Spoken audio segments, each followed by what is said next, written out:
Hi friends, welcome to my dreams world. మరుసటి రోజు ఇద్దరం ఇండియాకి బయలుదేరాం.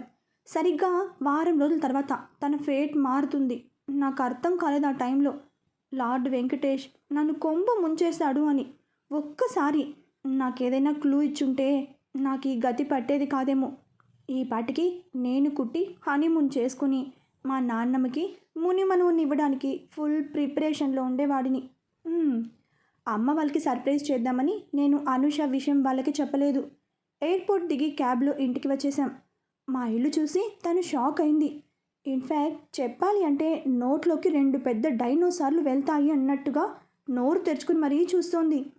ఇదేంటి మాన్వి, మీ ఇల్లు ఇంత పెద్దగా ఉంది అంటే నువ్వు చెప్పినవన్నీ అబద్ధాలా అని అడిగింది.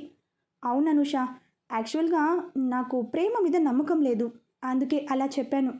నువ్వేమైనా నీ డెసిషన్ మార్చుకుని ఉంటావేమో అని. కానీ నువ్వు నీ డెసిషన్ మార్చుకోకుండా నా కోసం వెయిట్ చేయడం నాకు చాలా బాగా నచ్చింది. అందుకే మా అమ్మ వాళ్ళకి సర్ప్రైజ్ ఇవ్వాలని నీ గురించి ఇంకా చెప్పలేదు వాళ్ళకి. ఇంకో 2 నిమిషాల్లో వాళ్ళు ఫుల్ సర్ప్రైజ్ అవుతారు. వాళ్ళు మనల్ని చూసి హా వెళ్ళాను మెయిన్ డోర్ వరకు. మా అమ్మ రెడీగా ఉంది దిష్టి తీయడానికి. నా పక్కన అనుషాని చూసి ఓకింత షాక్కి గురైంది, కానీ ఏం అడగలేదు తన గురించి. ఇద్దరం లోపలికి వెళ్ళాము. నానమ్మ కళ్ళ నీళ్లతో దగ్గరికి తీసుకుంది. అలాగే అమ్మ నాన్నని కలిపి హగ్ చేసుకున్నాను. కుట్టిని కూడా ఎలా ఉన్నావు అని పలకరించి ఆ పక్కనే ఉన్న శేఖర్ గారిని హగ్ చేసుకుని అందరికీ పరిచయం చేశాను.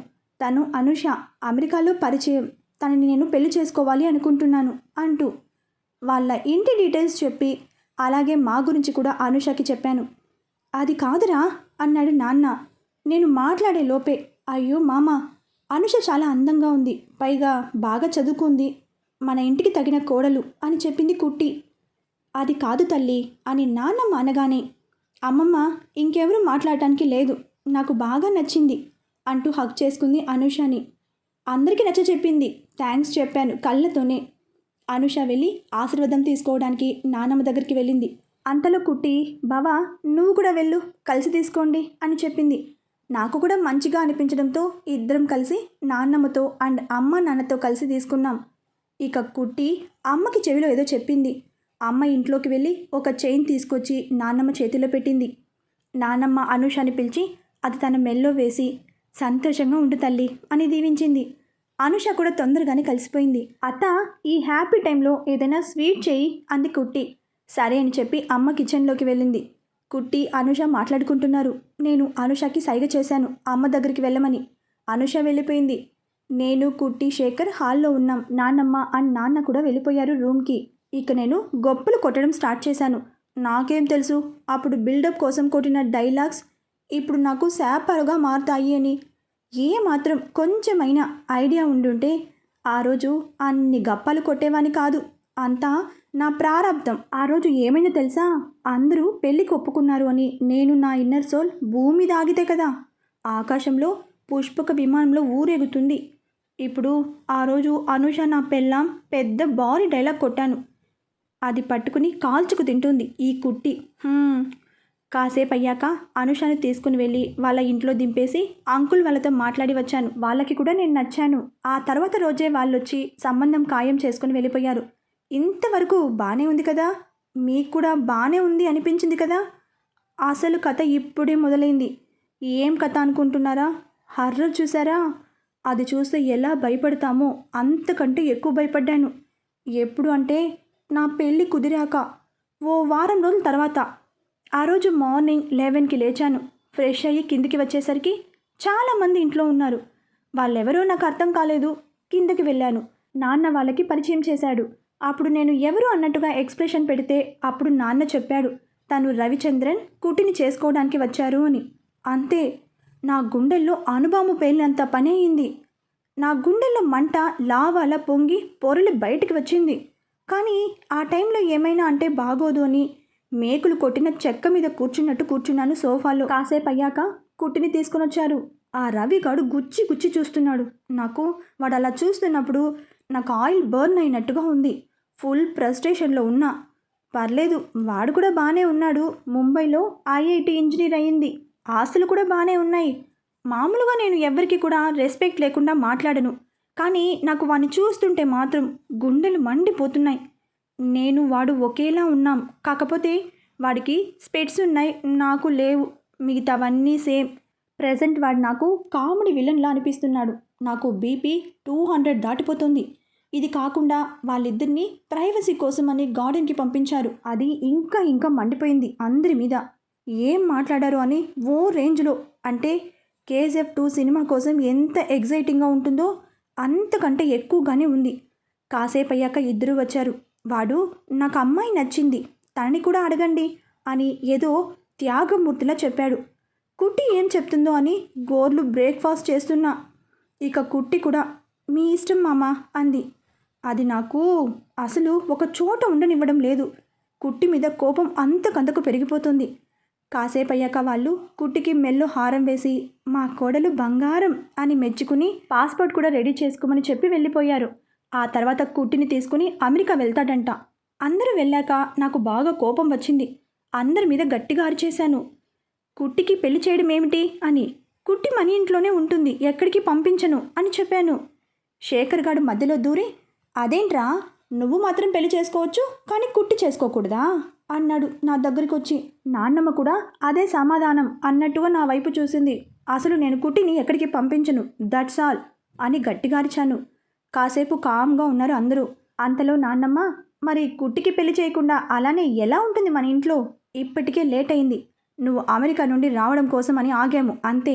నీకు ఇష్టం ఉన్నా లేకపోయినా కుట్టికి నచ్చినట్టు ఈ పెళ్లి జరుగుతుంది అని నాన్నమ్మ గట్టిగా ఆన్సర్ ఇచ్చింది నాకు. ఇక అక్కడ ఏం మాట్లాడకుండా బయటకు వెళ్ళిపోయాను. నాకు ఇష్టం వచ్చినట్లుగా వెళ్తున్నాను కారులో. మైండ్ మాత్రం కుట్టి పెళ్లి దగ్గరే ఆగిపోయింది. అయినా అలా ఎలా మర్చిపోయాను కుట్టికి కూడా పెళ్లి చేయాలి అనే విషయం. అయినా తను కూడా అందరిలాగే కదా, పెళ్ళెందుకు చేసుకోకూడదు? అలా చించి ఇంటికి వచ్చాను. ఇంటికి వచ్చి కామ్గా రూమ్కి వెళ్ళిపోయాను. కోపం తగ్గటం లేదు. అన్నీ చింద్రవందరగా పడేశాను. పాపం కుట్టి ఎలా ఉంటుందో, పెళ్ళయ్యాక అమెరికా తీసుకెళ్తే అక్కడ వెదర్కి అలవాటు పడుతుందో లేదో. అమ్మమ్మ, నాన్న, అమ్మ, మెయిన్గా శేఖర్ గాడు వీళ్ళందరినీ చూడకుండా ఉంటుందా? ఎందుకు ఈ పిచ్చిది ఒప్పుకుంది సంబంధం? ఇక్కడ దొరకవా? అమెరికానే వెళ్ళిపోవాలా? ఇంతలో అనుష నుండి ఫోన్ వచ్చింది. ఆ ఫోన్ చూస్తుంటేనే కంపరం వేసింది నాకు. ఎత్తకుండా సైలెంట్లో పెట్టి అక్కడే పడేశా. ఒకరి మీద కోపం ఇంకొకరి మీద చూపిస్తే మనం కొంచెం సాటిస్ఫై అవుతాం కదా. ఇప్పుడు నేనున్న సిచ్యువేషన్లో నాకు అదే కరెక్ట్ అనిపించింది. అందుకే అనుష ఫోన్ ఎత్తలేదు. ఓ పావు గంట మొత్తుకుని అదే ఫోన్ కామ్ అయిపోయింది. నేను కొంచెం కూల్ అయ్యాను. ఇదో ఇలాంటి నన్ను కుట్టి మార్చేసింది. కోపంలో ఏం చేస్తానో తెలియని నేను ఇప్పుడు దానికోసం 99% మారాను. అయినా దానికి నా ప్రేమ అర్థం కావట్లేదు. నేనెవరితోనూ పెద్దగా మాట్లాడలేదు. ఇక అనుషకి నాకు ఎంగేజ్మెంట్ చేశారు, జస్ట్ ఇంట్లోనే. ఆ రవి గాడి వాళ్ళకి వాళ్ళ ఇంటి ఆచారం ప్రకారం ఎంగేజ్మెంట్ లేదంట. ఈ విషయం విన్నాక నేను ఫుల్ ఖుషి, ఆ ఆనందంలోనే ఉన్నాను కదా. అందుకే అనుషతో ఎంగేజ్మెంట్కి నేను పెద్దగా బాధపడకుండానే అయిపోయింది. అర్థం కాలేదు కదా, చెప్తా చూడండి. నాకు ఎంగేజ్మెంట్ అనే హ్యాపీనెస్ కన్నా వాళ్ళకి ఎంగేజ్మెంట్ లేదు అని ఎక్కువ హ్యాపీగా ఉన్నాను. అదన్నమాట మ్యాటర్. కానీ ఆ ఆనందం ఎక్కువసేపు లేదు. వాళ్ళ ఫ్యామిలీని కూడా ఇన్వైట్ చేశారు మా వాళ్ళు. వాడికి ఏదో వర్క్ ఉండడం వల్ల లేటుగా వచ్చారు లంచ్కి. రావడంతోనే మాకిక్కడ ఎంగేజ్మెంట్ అయింది కదా, విష్ చేయకుండానే ఫ్యామిలీ అంతా కుట్టి దగ్గరికి వెళ్ళిపోయారు. ఆ రవి గడైతే టూ మచ్. అసలు కుట్టి వంక చూస్తూ సైట్ కొడుతున్నాడు. కుట్టిని చూడటం తప్ప వేరే పని ఏది లేదు అన్నట్టు తననే చూస్తున్నాడు. కనీసం మా వాళ్ళైనా చెప్పొచ్చు కదా అలా చూడకూడదు అని. అబ్బే, ఇవన్నీ ఏవి పట్టట్లేదు మా వాళ్ళకి. ఇటు అనుష పేరెంట్స్ని, అటు ఆ రవిగాడి ఫ్యామిలీని మర్యాదలో ముంచి తీస్తున్నారు. మా ఇంటిల్లి పాది పండంటి కాపురం, మా అన్నయ్య, సినిమా కలిపి చూపిస్తున్నాడు శేఖర్ గాడు. వాళ్ళకి మర్యాదల్లో మా వాళ్ళు చేసే ఓవర్ యాక్షన్ చూస్తుంటే నాకు ఇష్టం లేని సినిమాకి వెళ్ళాక మన ముందు విజిల్స్ వేసే ఫ్యాన్ని చూస్తున్నట్టుంది. ముందే నచ్చలేదు అంటే ఇక వీళ్ళ పనులతోటి విసిగి ఏం చేయాలో తెలియక అక్కడే కూర్చుని ముందున్న ఫ్లవర్ వాజ్లోని గులాబీలు నాకే తెలియకుండా తింటున్నా. శేఖర్ గాడు అది చూసి, ఒరేయ్ ఆకలి వేస్తే లంచ్ చేయాలి కానీ గులాబీలు తినకూడదు అని అందరి ముందు అనేసరికి వాళ్ళంతా నవ్వగానే నాకు కోపం వచ్చింది. నాకు ఇదే మంచి టైం అని రూమ్కి వెళ్ళిపోయాను. ఇంకా ఎన్ని ఘోరాలు చూడాలో అవి చూశాక నేను ఎంత చిరాకు, బాధ, కోపం లాంటివి చూడాల్సి వస్తుందో అని వెళ్ళిపోయాను. అరే, వాళ్ళకి అర్థం కావట్లేదు. మొన్నటి దాకా మా ఇంటి పిల్ల, ఇప్పుడు వీళ్ళు సడన్గా వచ్చి మా కోడలు అలా ఇలా బంగారం, బాగా చదువుకుంది, ఆఫీస్ కూడా హ్యాండిల్ చేయగలదు అని ఏదేదో మాట్లాడుతుంటే మాకు ఎలా ఉంటుందో వాళ్ళకేం తెలుసు. కాసేపు అయ్యాక నాన్న పిలిచారు కిందికి. వెళ్ళాను. ఇంకో 15 రోజుల్లో మంచి ముహూర్తం ఉంది ఇద్దరికి. కాబట్టి అదే రోజు మా 2 జంటలకు పెళ్లి చేయాలి అని అందరూ కలిసి డిసైడ్ చేశారు. కుట్టి మొహం చూశాను. తను ఎప్పటిలాగానే ఉంది. అయినా ఈ పిచ్చిదానికి వాడు ఎలా నచ్చాడో నాకు ఇప్పటికీ అర్థం కాలేదు. అనుష వైపు చూశాను. సిగ్గుతో తలదించుకుంది. తను సిగ్గుపడితే హ్యాపీగా ఉండాలి కానీ చిరాగ్గా ఎందుకు ఉందో అర్థం అవ్వట్లేదు. నా మనసు నాకే అర్థం కాని గజిబిజిలో ఉంది. మా కుట్టి పిచ్చిది. మమ్మల్ని వదిలి ఉండటానికి డిసైడ్ అయినప్పుడు మేమెందుకు తన కోసం పాకులాడాలి అనిపించింది. అలా అనుకున్నప్పుడు కొంచెం రిలీఫ్ అయ్యింది. కానీ మొత్తం కాదు. ఆ రోజు అలా గడిచిపోయింది. మరుసటి రోజు అందరం, నేను, అమ్మ, నాన్న, కుట్టి బయలుదేరాం షాపింగ్కి. మేము షాపింగ్ మాల్కి వెళ్ళేసరికి అనుష పేరెంట్స్ వచ్చేశారు. మేము వెళ్ళిన కాసేపటికి కుట్టికి కాబోయే హస్బెండ్ రవిచంద్రన్ పేరెంట్స్ వచ్చేశారు. ముందుగా లేడీ సెక్షన్కి వెళ్ళిపోయాం. అనుష తనకి కావాల్సినవి తను సెలెక్ట్ చేసుకుంది. కానీ కుట్టి మాత్రం ఒక్క చీర కూడా తీసుకోవట్లేదు. కుట్టికి వాళ్ళ అత్తగారు చూపించేవేవీ నచ్చట్లేదు. చిన్నప్పటి నుంచి నేను కానీ అమ్మ కానీ సెలెక్ట్ చేసేవాళ్ళం. తనెప్పుడూ సెలెక్ట్ చేసుకునేది కాదు. నీకు నచ్చింది నువ్వు తీసుకో కుట్టి అంటే ఏమనేదో తెలుసా? నేను డ్రెస్ వేసుకున్నా చూసేది మాత్రం మీరే కదా. నాకు నచ్చిన వాటిని తీసుకుంటే నేను మాత్రమే సంతోషంగా ఉంటాను. అదే మీకు నచ్చినవి తీసుకుని మీ ముందు అవి వేసుకుంటే మీరు ఇంకా సంతోషంగా ఉంటారు కదా అనేది. కుట్టికి కాబోయే హస్బెండ్ రవిచంద్రన్ చొరవ తీసుకుని, కుట్టి నీకు ఇది బాగుంటుందని ఆకుపచ్చ చీర తీసుకుని తన మీద వేసి చూస్తూ ఉన్నాడు. ఇది పర్ఫెక్ట్ అని ఇంకో 2-3 చీరలు వేస్తూ తీస్తూ ఉన్నాడు. వాడలా చేస్తుంటే నాకు కంపరంగా ఉంది. కాదు కిందేసి కుమ్మేయాలనిపిస్తోంది. ఎంత ధైర్యం ఉంటే నా కుట్టికి బట్టలు సెలెక్ట్ చేస్తాడు. ఇక ఇలా కాదని అమ్మనే ముందుకు వచ్చి అటు వాళ్ళు కన్విన్స్ అయ్యేలా కుట్టికి ఓ 2 చీరలు తీసుకుని అవి ట్రై చేయమని చెప్పి పంపించింది. అక్కడున్న సేల్స్ అమ్మాయి కుట్టిని తీసుకెళ్ళి కుట్టికి వేసి చూపించింది. అందరికీ అవి నచ్చడంతో ఇక వాడు సెలెక్ట్ చేసినవి తీసుకోలేదు. అమ్మయ్య, ఇప్పుడు హ్యాపీ. వాడు సెలెక్ట్ చేసినవి తీసుకోలేదు. అనుషకి తనే తీసుకుంది అని అమ్మ కొంచెం నొచ్చుకున్నా కూడా ఇవాళ రేపు పిల్లలు వాళ్ళు నచ్చినవి తీసుకుంటేనే హ్యాపీ అని ఊరుకుంది. ఇక కుట్టికి సెలెక్ట్ చేయడంతో హ్యాపీ అయ్యింది. అమ్మయ్య, ఏదోలా గండం గట్టి ఎక్కింది అని ఆవగింతంత సంతోషపడే లోపే అమ్మ దగ్గరికి వెళ్ళి కుట్టిని బయటకు తీసుకువెళ్తాను అని పర్మిషన్ తీసుకున్నాడు. నాకు గుండెల్లో పిడుగు పడినంత పని అయింది. కుట్టికి అమ్మ ఏదో చెప్పింది, నాకు అర్థం కాలేదు.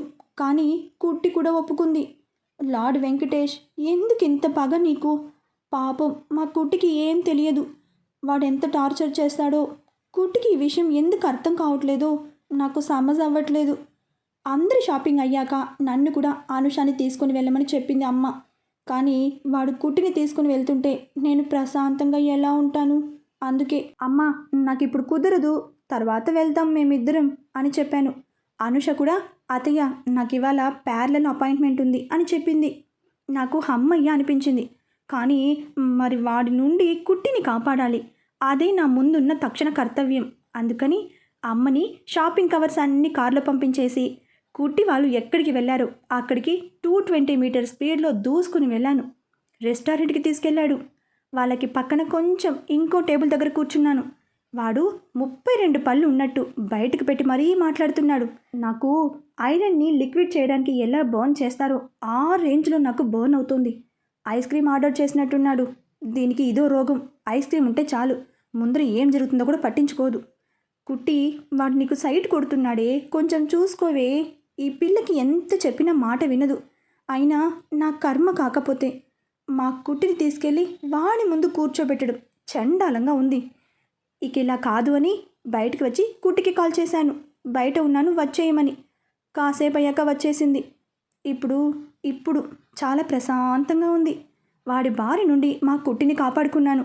ఇంటికి వచ్చాక కుట్టిని పిలిచి ఎప్పుడు బయటికి వెళ్ళాలన్నా నేనే తీసుకెళ్తాను అని చెప్పి రూమ్కి వెళ్ళిపోయాను. చెప్పడం అయితే చెప్పేశాను, కానీ పెద్దవాళ్ళతో రికమెండేషన్ చేయిస్తేనే కష్టం. కానీ పెళ్ళి అయితే జరుగుతుంది కదా, అప్పుడెలా? అసలు కుట్టి పెళ్ళి అనే విషయం ఇంకా నా మనసు తీసుకోలేకపోతుంది. అది ఎందుకో నాకు అర్థం కావట్లేదు. ఈ ఆలోచనతోనే పెళ్లి రోజు దగ్గర పడుతుంది. ఏం చేయాలో అర్థం అవ్వట్లేదు. నిద్ర పట్టట్లేదు. అటు అనూష ఫోన్ చేసినా కూడా హ్యాపీ అనిపించకపోగా చిరాకు వస్తుంది. ఏదో ఒకటి చెప్పి తప్పించుకుంటున్నా. ఇంకా 2 రోజులుంది అనగా ఆ రోజు మెహందీ ఫంక్షన్ పెట్టారు ఇద్దరికి. అందరూ ఎంజాయ్ చేస్తున్నారు. కానీ నేనెందుకు ఎంజాయ్ చేయడం లేదో అర్థం అవ్వట్లేదు. కుట్టిని చూశాను. తను ఎప్పటిలానే ఉంది. అసలు రోజు గడవడం లేదు. శేఖర్ గాడు కూడా పిచ్చ హ్యాపీగా ఉన్నాడు. వాడి చెల్లి పెళ్ళి కదా, అందుకే. సందడంతా వాడిదే. అందరూ బాగానే ఉన్నారు. నేనే ఎందుకు ఇలా ఉన్నానో అర్థం కావట్లేదు. నాన్నమ్మ దగ్గరికి వెళ్ళాను. పెళ్ళి ముందు రోజు నైట్. నాన్నమ్మ అన్నాను. ఏంటి నాన్న ఇలా వచ్చావు? కాసేపు పడుకో, రేపు అసలు రెస్ట్ ఉండదు అంటూ చాలా హ్యాపీగా తన వేలో తను మనవడి పెళ్లి గురించిన ఆరాటంతో చెప్పుకుంటూ పోతోంది. నాన్నమ్మ అన్నాను బేలాగా. ఏంటి నాన్న, ఏమైంది? ఒంట్లో బాలేదా అంటూ ఆత్రంగా బాధతో కూడిన భయంతో అడిగింది. నాన్నమ్మ, నాకు నిద్ర పట్టడం లేదు. మనసంతా ఏదోలా ఉంది. అదేంటో అర్థం అవ్వట్లేదు. కాసేపు నీతో మాట్లాడుతూ నీ ఒళ్ళో పడుకోవాలని వచ్చాను. సరే రా. తను కూర్చున్నాక మెల్లగా నా జుట్టు నిమురుతూ, ఏమైంది నాన్న, ఎందుకు ఇంత ఆందోళన? ఇక నాన్నమ్మని అడగాలి అని డిసైడ్ అయ్యి, నాన్నమ్మ, కుట్టిని అమెరికా పంపాల్సిందేనా? ఇక్కడే మనతో పాటే ఉంచుకోవచ్చు కదా అన్నాను లేచి కూర్చుంటూ. అలా ఎలా కుదురుతుంది నాన్న?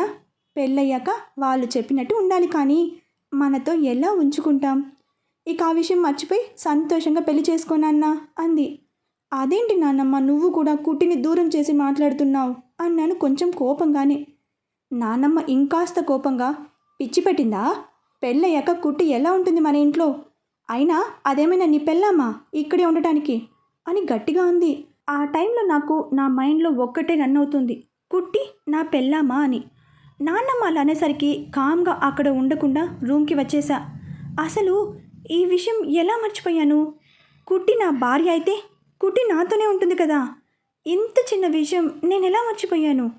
వేరే వాళ్ళకి ఎలా ఇచ్చేయాలి అని ఆలోచిస్తున్నాను, కానీ నాకెందుకు తట్టలేదు కుట్టిని నేను కూడా పెళ్లి చేసుకోవచ్చు అని. ఇప్పుడు కొంచెం రిలీఫ్గా ఉంది. కుట్టి పెళ్ళి అన్నప్పటి నుండి నాలో నేను లేను. నాన్నమ్మ చెప్పాక ఒక క్లారిటీ వచ్చింది. రేపేం చేయాలో కూడా ఐడియా వచ్చింది. అందుకే ప్రశాంతంగా పడుకున్నాను. పొద్దున్నే యథావిధిగా పెళ్లి పనులు మొదలుపెట్టి మంగళ స్నానాలు చేయించి ఫంక్షన్ హాల్కి తీసుకెళ్లారు ఇద్దరిని. కుట్టి వైపు చూశాను. తనలో ఎలాంటి మార్పు లేదు. అది వెళ్ళడానికి డిసైడ్ అయ్యింది, కానీ పంపడానికి నాకు మనసు లేదు. ఇద్దరిని మా రూమ్స్కి పంపించారు. 2 పెళ్ళిళ్ళు కావడంతో గెస్ట్లు కూడా చాలానే వచ్చారు. అనుష వాళ్ళు కూడా వచ్చేశారు. మేకప్ వాళ్ళు అటు వాళ్ళని ఇటు మమ్మల్ని రెడీ చేస్తున్నారు. సరిగ్గా గంట టైం ఉంది పెళ్ళికి. శేఖర్ గాడి హడావుడి అంతా ఇంత కాదు, మీకు తెలిసిందే కదా. ఇక తప్పదు అనుకుని ఒకసారి గట్టిగా ఊపిరి పీల్చుకుని కుట్టి రూమ్ దగ్గరికి వెళ్ళాను. ఆల్మోస్ట్ మేకప్ అంతా అయ్యింది. అమ్మ సెలెక్ట్ చేసిన చీరని వేసుకుంది. కుట్టి అని పిలిచాను. ఏంటి బావా అంది. ఒకసారి ఇలారా అని చేయి పట్టుకుని వచ్చి మండపంలో కూర్చోబెట్టాను. అటు అమ్మ, నాన్న, నాన్నమ్మ, Anusha parents, Ravichandran parents shock అయ్యారు. నేను అవేవి పట్టించుకోలేదు. కుట్టి కూడా షాక్లోనే ఉంది. పక్కనే ఉన్న పంతులు గారికి చెప్పాను, తాళి కట్టేటప్పుడు చదివే మంత్రాలు చదవమని. అక్కడే పూజ చేసి పెట్టిన తాళి తీసి కుట్టి మెల్లో కట్టేశా. ఇప్పుడు నేను శాంతంగా ఉన్నాను. నా గుండెల్లో మండుతున్న జ్వాల ఆరినట్టు అనిపించింది. నా ప్రాణం నాకు మళ్ళీ తిరిగి వచ్చింది అనిపించింది. అమ్మ నాన్న స్టేజ్ మీదకి వచ్చారు. నాన్న తన వైపుకు తిప్పుకుని లాగి పెట్టి గట్టిగా కొట్టారు. కానీ అసలు కొంచెం కూడా బాధపడలేదు. ఎందుకంటే కుట్టి నాతో ఉంది అనే సంతోషం ముందు ఇవేవి బాధని ఇవ్వవు. ఆ అమ్మాయికి ఏం సమాధానం చెప్తావురా అని నాన్న నా కాలర్ పట్టుకుని అడుగుతున్నాడు. అప్పుడు తెలిసిందేమో అక్కడికి పరుగున వస్తూ కనిపించింది. ఇంకో పక్క రవిచంద్రన్ కూడా వస్తున్నాడు లోపల నుండి. అందరూ షాక్తో లేచి నిలబడ్డారు. అనుష కన్నీళ్లతో మండపం దగ్గరికి వచ్చింది. వాళ్ళ పేరెంట్స్ కోపంతో ఊగిపోతున్నారు. శేఖర్ వాళ్ళని ఆపుతున్నాడు. నేను నేరుగా అనుష దగ్గరికి వెళ్ళాను. తనని తీసుకొచ్చి దగ్గరలో ఉన్న కుర్చీలో కూర్చోబెట్టాను. తన ముందు కింద కూర్చున్నాను. ఇప్పుడు నేను సమాధానం చెప్పాల్సిన వారిద్దరూ, ఒకటి నువ్వు, ఇంకొకరు రవిచంద్రన్ అంటూ ఆ పక్కనే నిలబడి ఉన్న తన వైపు చూశాను. అనుష, నీకు ముందుగా ఒక విషయం చెప్పాలి. నువ్వు ప్రపోజ్ చేయగానే సంతోషపడిపోయి ఓకే చెప్పలేదు, అవునా అని అడిగాను. అవును అన్నట్టుగా తల ఊపింది. ఎన్ని టెస్టులు పెట్టినా నువ్వు నీ డెసిషన్ మార్చుకోకపోయేసరికి నేను ప్రేమించే అమ్మాయి కంటే నన్ను ప్రేమించే అమ్మాయి వస్తే బెటర్ ఉంటుంది లైఫ్ అనుకుని నీకు ఓకే చెప్పాను. అప్పటి వరకు బాగానే ఉంది. ఇద్దరి ఇళ్లలో మాట్లాడటం, అందరూ ఒప్పుకోవడం కూడా చాలా బాగా నచ్చింది. అంతా బాగానే ఉంది. కానీ ఎప్పుడైతే కుట్టి లైఫ్లోకి రవి ఎంటర్ అయ్యాడో అనుష, ఆ రోజు నుండి నాలో నేను లేను. అదేంటో తెలియదు. ఫస్ట్ టైం కుట్టిని వేరే అబ్బాయితో చూస్తే నా గుండెలో ఎందుకు బాధగా ఉందో అర్థం అవ్వట్లేదు. ఎంతసేపు కుట్టిని మన ఇంటి నుండి పంపించొద్దు అంటున్నానే కానీ నాలో కుట్టి స్థానం ఏంటో తెలుసుకోలేకపోయాను. రవిని చూస్తే కోపంగా ఉండేది. ఇన్ఫ్యాక్ట్ చంపాలి అనిపించేది. అప్పటికప్పుడు కుమ్మేయాలి అనిపించేది నాకు కుట్టిని చూస్తున్నాడు అని. అది జలస్ అని తెలియలేదు అనుష. నిద్ర లేదు, తిండి సహించదు. ఈ 15 రోజులు నరకం చూశాను. నువ్వు ఫోన్ చేస్తే హ్యాపీగా ఉండాలి కదా, కానీ చిరాకు వేసేది. నీలాగే కుట్టికి రవి ఎక్కడ ఫోన్ చేస్తాడో అని భయం వేసి కుట్టి ఫోన్ మ్యాక్సిమం నాతోనే ఉంచుకునేవాడిని. రవి చేస్తే కట్ చేసి బిజీ అని మెసేజ్ పెట్టేవాడిని. అప్పుడు ఎంత హ్యాపీగా ఉండేదో తెలుసా. నాన్నమ్మ దగ్గరికి వెళ్ళి అడిగాను కుట్టిని ఇంట్లోనే ఉంచుకుందాము అని.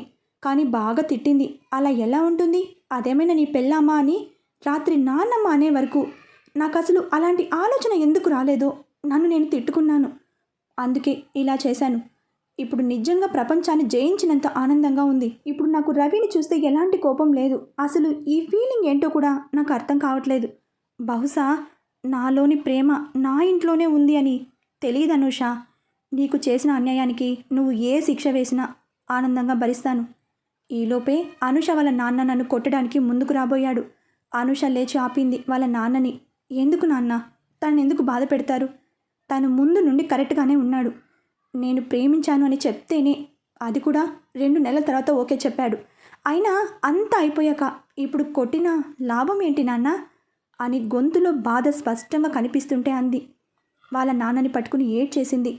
నేను అలానే ఉండిపోయాను. నాకు బాధ వేసింది అలా ఏడుస్తుంటే. ఇక రవి దగ్గరికి వెళ్ళి చేతులు పట్టుకుని, సారీ బ్రో, మా ఇంట్లో పిల్లని ఇస్తాము అని చెప్పి ఇలా చేశాము. కాదు, నేనే చేశాను. కుట్టి లేకపోతే నా జీవితమే లేదు. ఇంట్లోనే ఉంది కదా, ఎప్పటికీ నాకే సొంతం అనుకున్నాను. అది నాదే అనుకున్నాను. అసలు కుట్టి లైఫ్లో వేరే వాళ్ళు వస్తారు అన్న ఆలోచన కూడా ఎప్పుడూ లేదు నాకు. నువ్వు వచ్చాకే నాకు అర్థమైంది కుట్టితో నా ఎఫెక్షన్ ఏంటి అనేది. అందుకే నాకెక్కడ దూరం అయిపోతుందో అని ఇలాంటి పని చేయాల్సి వచ్చింది. సారీ రవి అన్నాను హక్ చేసుకుని. కుట్టి లాంటి అమ్మాయిని మిస్ అవ్వడం బ్యాడ్ లక్, కానీ కుట్టి జాగ్రత్త అని అంటున్నప్పుడు కళ్ళలో సన్నగా కన్నీటి పొర వచ్చేసింది. అటు అనుష ఇటు రవి నన్ను నా ప్రేమని అర్థం చేసుకుని వాళ్ళ పేరెంట్స్ని కన్విన్స్ చేశారు. అమ్మ నాన్న వాళ్ళకి సారీ చెప్పారు. అంతా సద్దుమనిగాక ఇక నాన్నమ్మ మిగతా కార్యక్రమాలు కూడా చూడమని అమ్మకి చెప్పడంతో తలంబ్రాలు, అరుంధతి అన్నీ చేయించారు కుట్టితో నాకు. నిజం చెప్పాలి అంటే కుట్టి చేయి పట్టుకున్నప్పుడు ఎంత హ్యాపీగా ఉన్నానో. అప్పుడు మళ్ళీ గుర్తుకు వచ్చాడు లార్డ్ వెంకటేష్. వెంటనే థ్యాంక్స్ చెప్పుకున్నాను. ఇక ఎలాగో రిసెప్షన్ మరుసటి రోజు ఉండటంతో మార్నింగ్ సత్యనారాయణ స్వామి వ్రతం చేయించి ఈవినింగ్ రిసెప్షన్ చేయించారు. ఈ ప్రాసెస్ అంతా అమ్మ, నాన్న, నాన్నమ్మ, శేఖర్ గారు నవ్వుతూ హ్యాపీగా చేశారు. కానీ ఎవ్వరూ అబ్జర్వ్ చేయని విషయం ఏంటంటే వాళ్ళు నాతో మాట్లాడట్లేదు.